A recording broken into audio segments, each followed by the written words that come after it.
Assalamu alaikum wa rahmatullah. Bismillahir Rahmanir Rahim. Allahumma salli ala Sayyidina Muhammadin al-Fatih lima ughliq wal khatim lima sabaq nasir al-haq bil haqq wal hadi ila siratikal mustaqim wa ala alihi haqqa qadri wa miqdaril azim.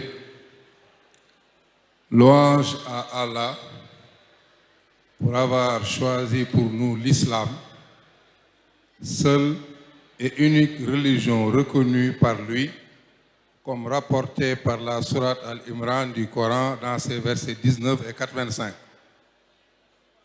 Prière et salut éternel sur le messager d'Allah, le prophète Mohammed sallallahu alayhi wa sallam, à qui Allah a confié la lourde tâche et la propagation du triomphe de la religion de vérité.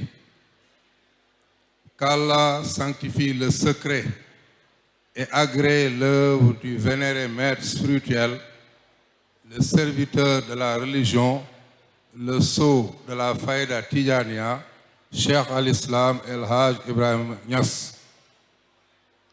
Éminence, Cheikh Mohamedou Mahi Niass, Khadimul Umma, Khalif général de la Faïda Tijaniya, ici représenté. Honorable Dr Cheikh Ahmed Boukar, Omar Rokhignan, président de la commission des conférences et du patrimoine intellectuel de la Jamiatou Ansaruddin. Honorable membre du comité d'organisation, éminents oulémas, chercheurs, autorités religieuses. Notre vénéré guide moral, Cheikh Abdou Sanegat et la famille El Hadj Momar Rokhigat du Jolof, qui nous ont fait l'immense honneur de nous accompagner à cette assemblée bénie. Chers frères, sœurs et valeureux condisciples, talibés de Cheikh Ibrahim Niass, chers invités en vos titres, grades et qualités respectifs, c'est un honneur redoutable et un immense privilège pour moi d'avoir été coopté comme panéliste au sein de ce prestigieux symposium du Maulid international de Medina Baye 2026. Je n'ai pas les mots pour exprimer à quel point ce choix me fait honneur à ma modeste personne. Ce n'est point un mérite de ma part, mais plutôt une faveur d'Allah qui s'est manifestée à travers la confiance bienveillante que m'ont accordé le docteur Cheikh Ahmed Boukar Rokhignan ainsi que toute l'éminente équipe qui l'accompagne au sein de la commission. Qu'ils en soient profondément et chaleureusement remerciés. Le thème qui m'est proposé ce jour et soumis à notre réflexion collective s'intitule Spiritualité et responsabilité communautaire à la lumière des enseignements de l'islam et du prophète Mohammed sallallahu alayhi wa sallam.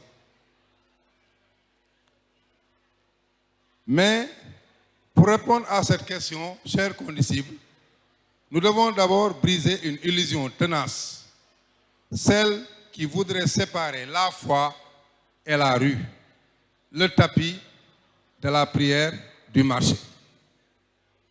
L'islam établit un équilibre harmonieux entre la relation de l'homme avec son créateur et ses responsabilités envers la société. La spiritualité islamique ne se limite pas aux actes d'adoration individuels. Elle se manifeste à travers l'engagement social et le service rendu à la communauté. Pour structurer notre réflexion, mon propos s'articulera autour de 4 moments essentiels. Premièrement, nous définirons la spiritualité en islam comme une force motrice axée sur l'action.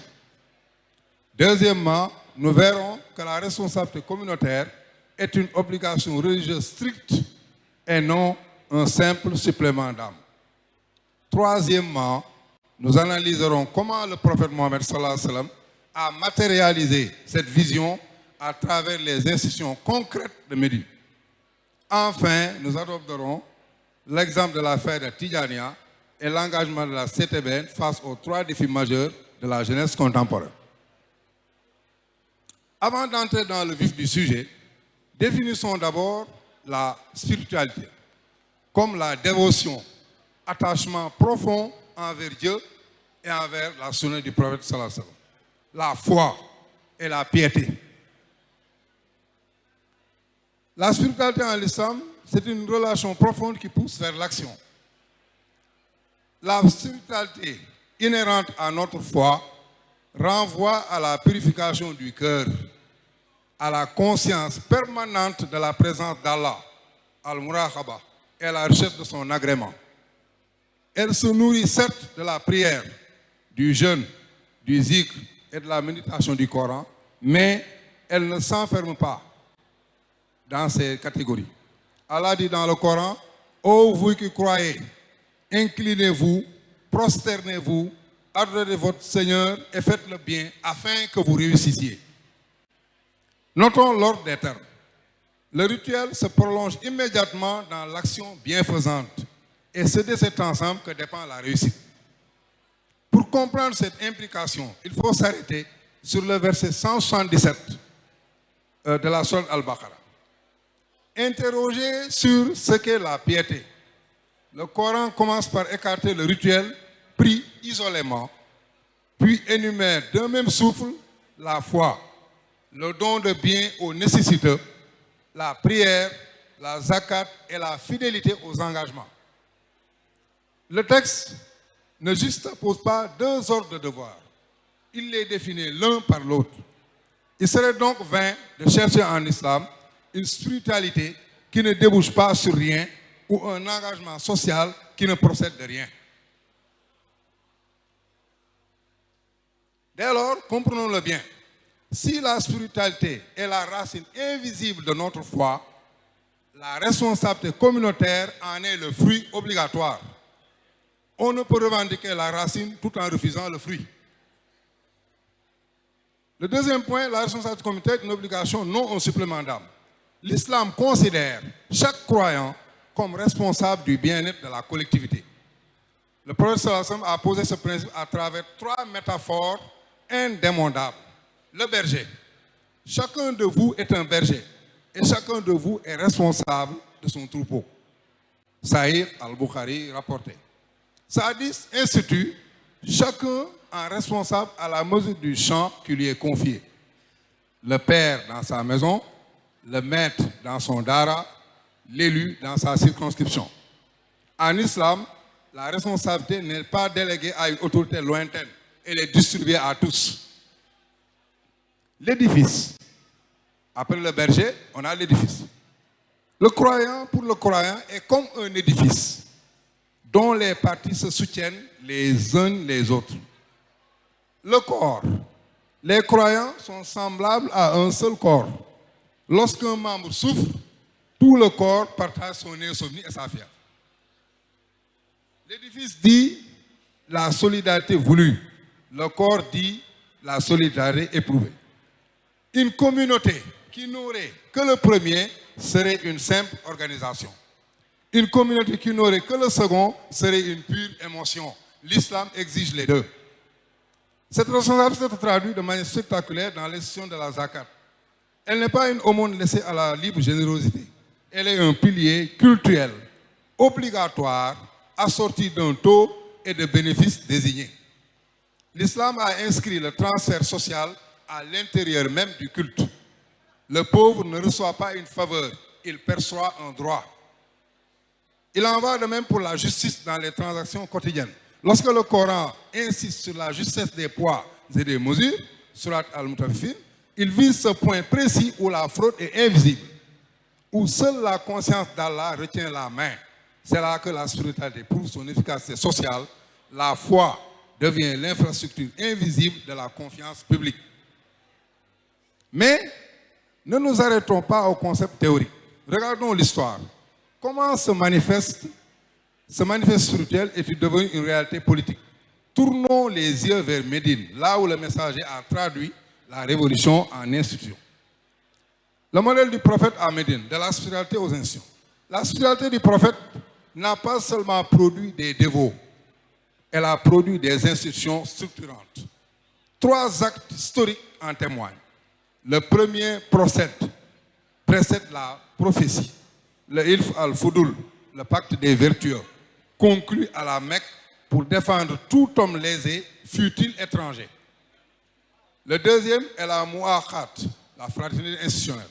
À l'arrivée à Médine, le prophète sallallahu alayhi wa sallam apparia notamment chaque émigré démuni à un habitant de la ville, transformant la solidarité en un dispositif concret de partage des ressources.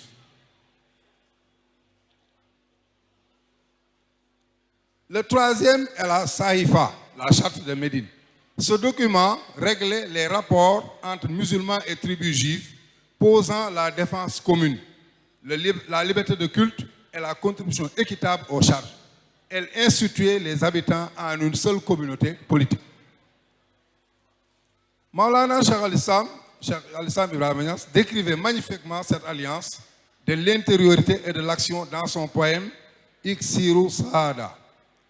Il disait, il pria, parlant du prophète, jeûnant durant les chaleurs de l'été, s'acquitta de la zakat, affermit la religion et éleva le monde par son enseignement. Chez le messager, Mohammed sallallahu alayhi wa sallam, l'adoration et la responsabilité envers les hommes procédaient d'un seul et même mouvement. Et c'est précisément ici, au cœur de cette cité de Medina Baye, que ce modèle médinois a trouvé son écho le plus vibrant dans les temps contemporains. Car la faïda, mes frères et sœurs, n'est rien d'autre que la réactualisation de cette urgence prophétique. La faïda, la jeunesse Ansaruddin, la Jamiat Ansaruddin et la jeunesse contemporaine, un héritage qui oblige. Il serait paradoxal de traiter ce thème à Medina Baye sans regarder ce qui s'est accompli ici même. Cheikh al-Islam El Hadji Ibrahima Niass n'a pas séparé un instant la tarbiya, l'éducation rituelle, de l'organisation sociale. C'est cette même vision, cette même symbiose entre foi et action sociale que notre guide, Cheikh Ibrahima Niass, a légué comme héritage à préserver. L'association Jamiatou Ansaruddin, qui symbolise toute la vision de Baye Niass au service de l'humanité. À l'image de notre organisation, la CTBN ASG, Communauté des talibés de Baye Niass, affiliée à Abdou Sanigat, membre de la Jamiat Ansaruddin, notre présence ici, en tant que bloc uni derrière notre guide moral, témoigne que la spiritualité de Baye Niass n'est pas une contemplation passive, mais une dynamique citoyenne et communautaire. Cet héritage nous oblige à poursuivre un modèle. Face aux crises de notre siècle, notre jeunesse doit investir 3 bastions urgents. 1. L'espace numérique. Les réseaux sociaux sont devenus le lieu principal de la médisance, de la calomnie et du lynchage public. Or, le prophète sallallahu alayhi wa sallam a déclaré sacré le sang, les biens et l'honneur du musulman. Une rumeur partagée sans vérification est un faux témoignage. La responsabilité communautaire d'un jeune en 2026 commence par sa discipline numérique. La discipline numérique. Le deuxième point, le défi de l'immigration. Face au drame des départs clandestins, la communauté doit s'interroger. La responsabilité engage ceux qui détiennent les moyens. Former, employer et financer un jeune n'est pas une faveur, c'est restituer un dépôt dont Allah nous a fait dépositaire. Troisième point, l'exigence du savoir. Cheikh al-Islam n'a jamais opposé la science religieuse aux sciences profanes. Un jeune de la faïda qui maîtrise sa religion, les langues et un métier technologique sert mieux sa communauté qu'une ferveur désarmée. En 1966, Baye Niass avertissait l'avenir de toute nation dépend d'une jeunesse instruite, dotée d'une morale solide et de hautes compétences. En 1966 déjà. Une jeunesse pieuse mais inculte ne sauve pas une nation. Une jeunesse savante mais sans morale la met en péril. Pour conclure, rappelons-nous qu'une spiritualité authentique ne s'évapore pas dans le ciel. Elle transforme la terre.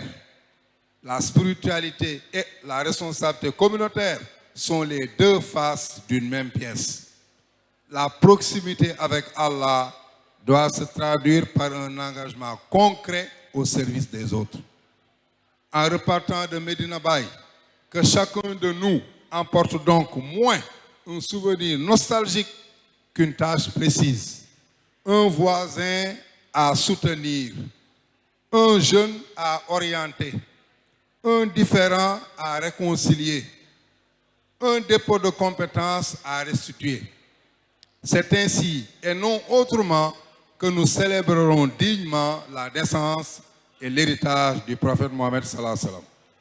Au nom de la communauté des talibés de Baye Niass affiliés à Cheikh Abdou Sané Gad, au nom du président M. Abdoulaye Koundoul et au nom de notre vénéré guide moral ici présent, je tiens à remercier infiniment le docteur Cheikh Ahmed Boukar Omar Rokhignan ainsi que toute la prestigieuse commission de la Jamiatou Ansaroudine. Merci pour la confiance renouvelée et pour l'affection sincère et fraternelle dont vous ne cessez de faire preuve à l'égard de la CTBN. Qu'Allah bénisse ce gamou, qu'il préserve la faïda, qu'il accorde une longue vie et une santé de fer à notre khalife général, ainsi qu'à notre guide moral, Cheikh Abdou Sané Gad, et qu'il accorde à notre pays la paix et la concorde.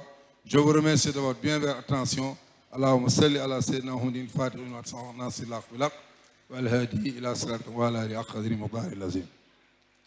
xawma ndax mun nañ ko tënk ci waaw ci lu gàtt fii maanaam li ñuy wax rek ci waxtaan bi ñu wax ci nasaraat rek mooy dañuy wax ñu waxtaan ci ngëm ak responsabilité wala jeexitalu ngëm ci biir askan bi waaw dañuy wax rek ne ngëm jullit gëmam rek doyul il faut que ngëm googu am jeexital ci askan bi mu nekk ci kaw loolu ci lañu wax ne ngëm dafa war a pousser nit ki mu jëf waaw parce que ngëm goo xam ne du la pousser nga jëf amul njariñ wax nañ loolu wax nañ tamit ne sa action bi ngay def jëf yi ngay def ci askan bi loolu obligation la maanaam waajib la loo jaamu yàlla te sa jaamu yàlla amul jeexital ci askan bi amul njariñ loolu wax nañ ko ndax yoon saa sam mooy wax ne kenn ku ci ne ci yéen sàmm nga te lislaam dafa mel ne bâtiment boo xam ne lépp a bokk jàppalante bu benn parti bàyyi rek mu rës waaye tamit nee nañ jullit yëpp dañu mel ni benn yaram bu ci benn cër feebaree yaram bi yëpp yokk wax nañ tamit ne modèle yonent sallallahu alayhi wasallam dafa jóge ci ngëm dem ba ci lam fa tabax mooy li jiitu yonent bi maanaam nubuwa bi amoon na hilf al fudul mooy pacte boo xam ne waa Màkka dañ ko d'accordoon ci seen biir ne képp koo xam ne tooñ nañ la même boo nekkee gan ñu dimbali la beneen bi mooy muwaaxaat mooy fraternité boo xam ne yonent sallallahu alayhi wasallam moo ko taxawaloon pour ñi jógee Màkka ak ansaar yi kenn ku ñëw rek jóge Màkka da nga am benn ansaar bu ñu la booleel mu jàppalanteeg yow ci sa nekk foofu beneen mooy saahifa mooy charte bi nga xam ne moom lañ signé Médine boobu moo doon defar rapport yi diggante julliti ak yawuti pour ñu défendre ñoom ñëpp bokk défendre dëkk bi léegi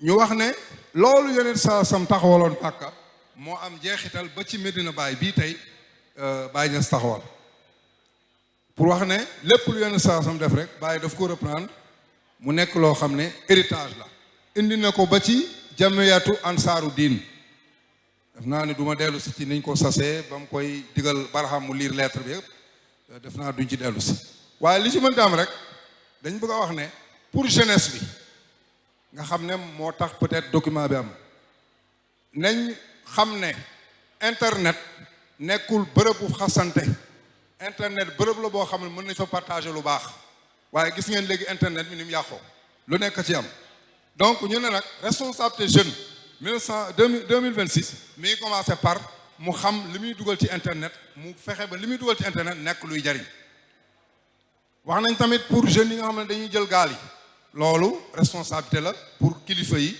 état bi ñu fexe ba jeunes yi am liggéey boo xam dañu mën a toog ci dëkk bi wax nañ tamit lu jëm ci xam-xam Baye waxoon na ne avenir u bépp dëkk mi ngi dépendre ci jeunesse bu jàng te defe naa ne vérifié nañ ko réew yi raw mooy réew yi nga xam ne ñoo gën a jàng kon nag toppatoo njàng Baye waxoon na ko 1966 bokk na ci la nga xam ne dana tax réew développé wu te gis nañ ko loolu daal lañ doon tënk ci waxtaan bi ñi ngi sant di gërëm merci beaucoup. Merci. Sous vos applaudissements, inspecteur Abdou Aziz.